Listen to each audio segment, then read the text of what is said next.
What's going on, internet? The Black Hokage here, aka TVH, and to be honest, after 100+ hours of Assassin's Creed Odyssey, I am ready to speak on it. Just know that my recommendation of this game is based off the current price of the game since this review is late, which is $30 on Amazon.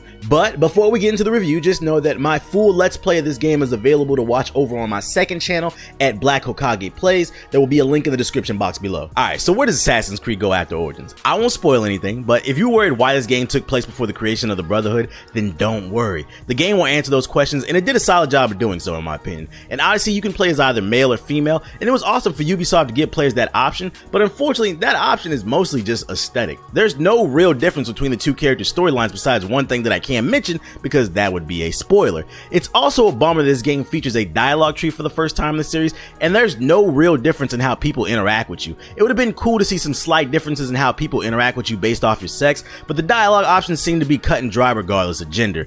Even still, I do like the addition of the dialogue tree. Ubisoft is really moving the series more towards an RPG with this addition. You'll meet a wide variety of interesting characters, and there's some hilarious story missions and conversations. A tiny portion?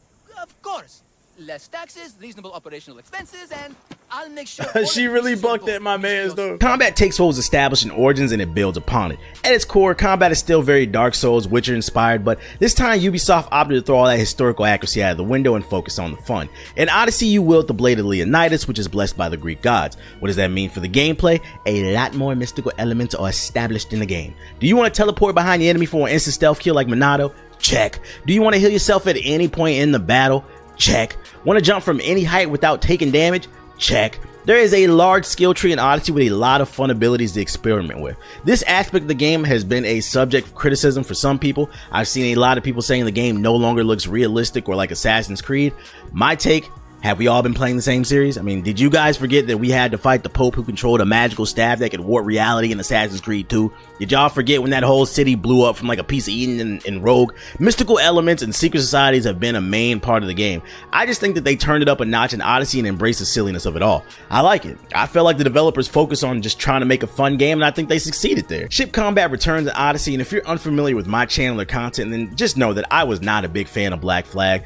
I just never been into pirates or the ship life. But in Odyssey, I am happy to report that it did not bother me. I'm not saying that I loved it, but I will say I didn't hate it either. Ships control much better in this game, and you have more weapon options that just felt natural. I also think the ships didn't bother me in this game because it wasn't forced upon you. I could be wrong, but I don't remember any of the main missions forcing ship combat upon you. Like I said, I could be wrong, but that's just the way it felt. Most of the ship missions I remember were side missions, and some of those missions were fun and silly. I also felt more inclined to sail around in this game because Greece is just beautiful, if I haven't mentioned that already. Customization is deep. You are constantly receiving new weapons and armor sets that make you look like a badass, and weapons with dope special abilities. All armor and weapons can be upgraded, so if you find something that you like and you want to stick with it, then feel free. Plus, you can do something called engraving. Engraving allows you to add bonus stats to the weapons that weren't previously there, and it gives your weapons an even more personal touch. Your weapons and armor are going to need that personal touch too, because the game features some insane boss fights. The game features boss fights from Greek mythology such as the Minotaur, Medusa, Cyclops, and more.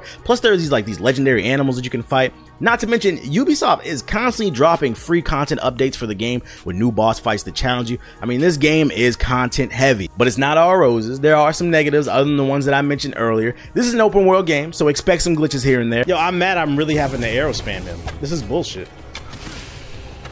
Yo, he's got a fierce beard. Nothing game breaking, just the goofy kind that can break immersion. Also, the game crashed on me one time. Mind you that I played the Xbox One X version in case you were curious, but I guess one crash in 100 hours isn't that bad. Also, I didn't like the fact that the game level scales. If you grind in this game, it is from personal satisfaction, to be honest. You just want to have the coolest looking armor sets and the most unique bonus stats on your weapon, but you don't need the best gear to complete the game. Just ask JJ, he rushed through it. Enemies will always be around your level because the game scales them to you, and I felt like I wasted so much of my time doing side missions before I realized this. The way I like to play RPGs is I grind side missions until I become OP, and then I run through the story so I can just enjoy the story for what it is. So it kind of stung to find out that all my grind grinding didn't matter as much as I would have liked. It would have been nice to have the option to turn the level scaling off. It made all the side quests just feel like padding to make the game seem longer. Even still, I had a good time. You don't accidentally put 100 hours into a game. I clearly enjoyed it. So I have no problem recommending this game, whether it's at its current price point of $30 or even if it was still $60. Hopefully someone found this video helpful. If you did, please consider hitting the like button and sharing this video on social media. Also, did you play Assassin's Creed Odyssey? Let's have a conversation about the game in the comment section below, and I will see you guys on the next review. And thanks for watching my video. If you're new here, hit the subscribe button and tap the bell icon so you'll never miss another video. Also consider pledging my Patreon. It helps keep the lights on. There's a link in the description box below. Peace.